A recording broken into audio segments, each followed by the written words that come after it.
We have seen horrible monsters in the Ready or Not universe, yet those are monsters by choice. They choose to be vile, despicable beings. However, today, we learn of a new type of monster, the monster we create. Welcome to the Ready or Not lore series, where in today's episode we will discuss the mission Ides of March.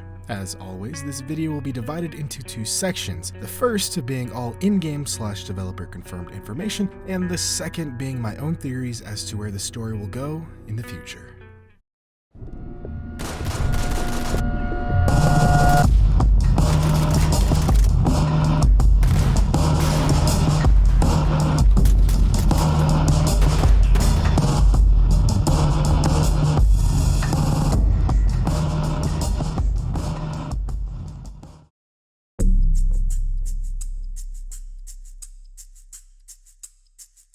After being ignored and thrown in the gutter, a group calling themselves the Left Behind are taking matters into their own hands by attempting to assassinate State Senator Fremont, the senator responsible for proposing and pushing a budget cut proposal to the already undersupported Veterans Affairs Medical Center in Los Sueños. Entering the apartment complex, we quickly realize there's nothing. There's nothing of interest in the hallways, middle lounge area, laundry room, or stairwell. So before we actually go to the interesting places, let's talk about this new faction, the Left Behind. Being comprised of veterans completely ignored and forgotten by the system, we don't actually know much about these guys, other than the fact that they really hate State Senator Fremont, they're ex-military, and they have the most bullshit trap placement.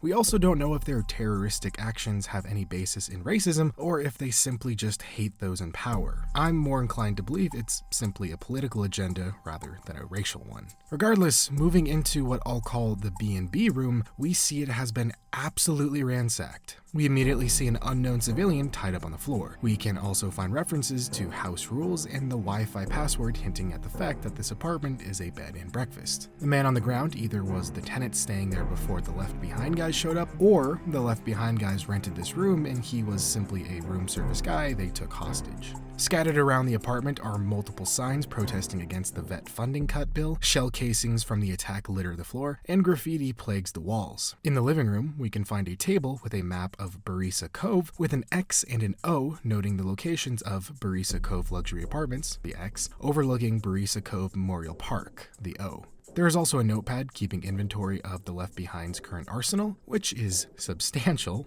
We also see a video camera I assume was used to record their demands, which we'll get into in a bit. Near the window, we can find one of the murder weapons, as well as a magazine saying, Los Sueños, 10 hotspots to see absolutely. State Senator Fremont meeting campaign at Barisa Cove Memorial Park. Also, just to note, this is the first time we've seen downtown Los Sueños, and it is massive. Being in the heart of the city, we can now see it looks more akin to the New York or San Francisco skyline rather than actual LA. But this just goes to show just how developed and massive the Los Sueños greater metropolitan area really is. Moving to the back of the room, we can find a news report discussing the events currently transpiring.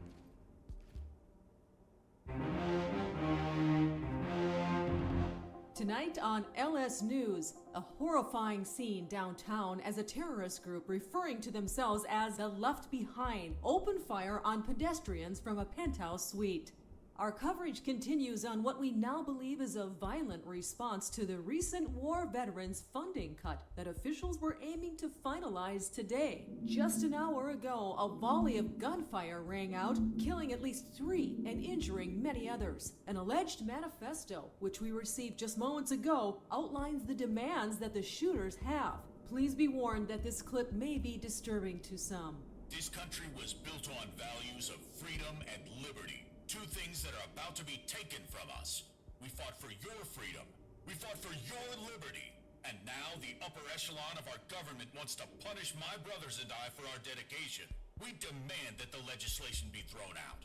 We have made preparations in the event that it is not thrown out and will use full...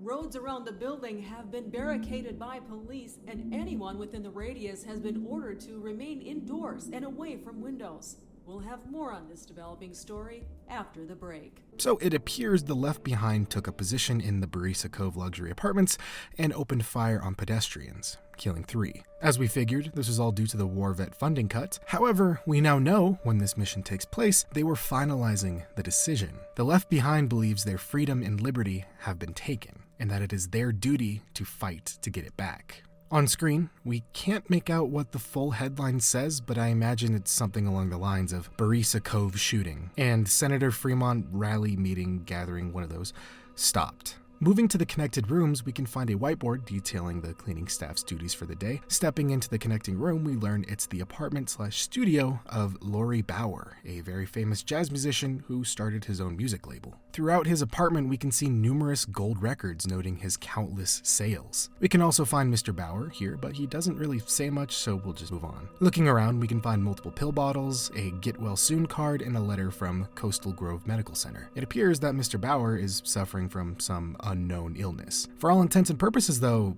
it seems like Laurie Bauer is a great guy, and not a monster like we've seen countless times in this series. Next to the medical letter, we can find a letter from a fan reading, "Dear Laurie Bauer, it's cliche, but I'm your #1 fan. Your music has helped me through tough times, and it's a long shot, but if you actually read this, I'd appreciate it so much if you could send me an autograph. My address is on the back. I love you. Yours truly, Lauren."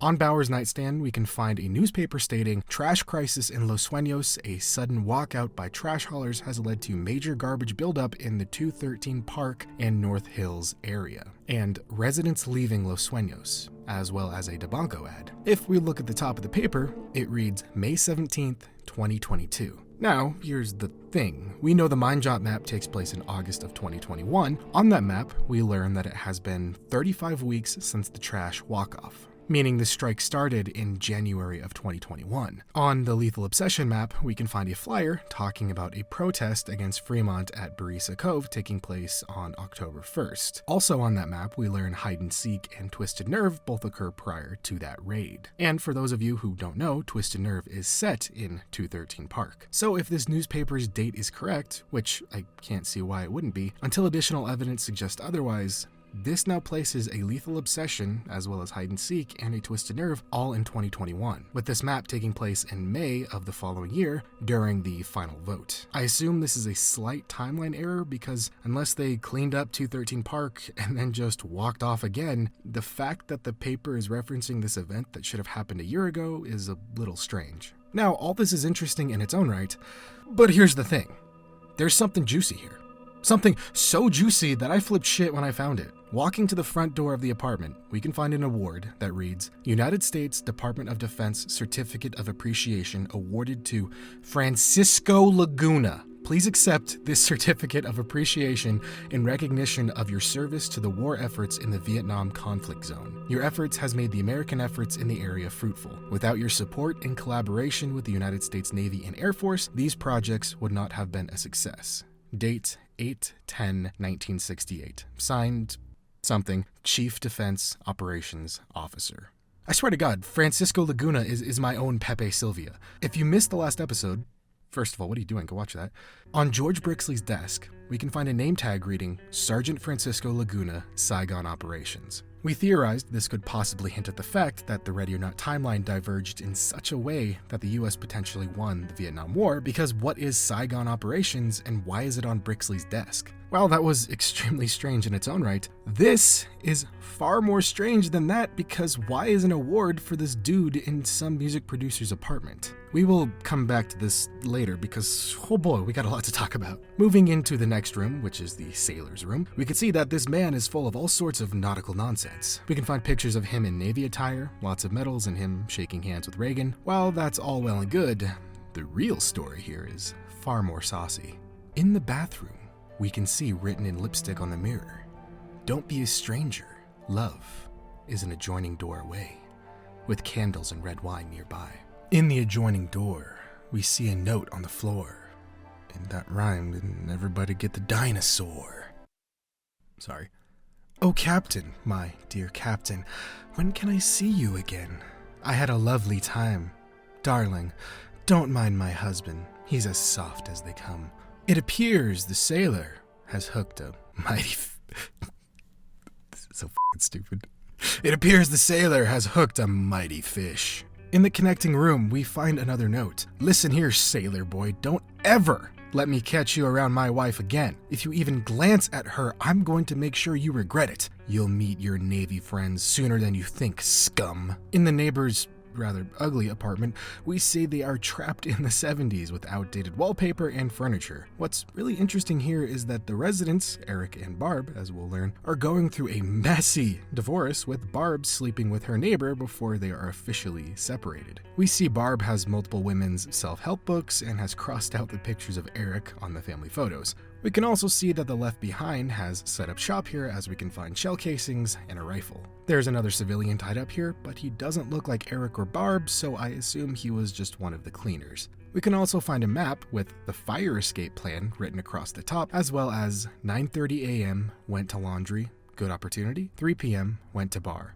5 p.m. went to run errands. I can't tell if this is supposed to be Barisa Cove or not, or really who this is supposed to be about. Maybe this implies that the Left Behind was watching Fremont for a while and has been camped out here for a good couple of days. On the TV, we can find another note reading, Eric, you are so strong, breaking my things.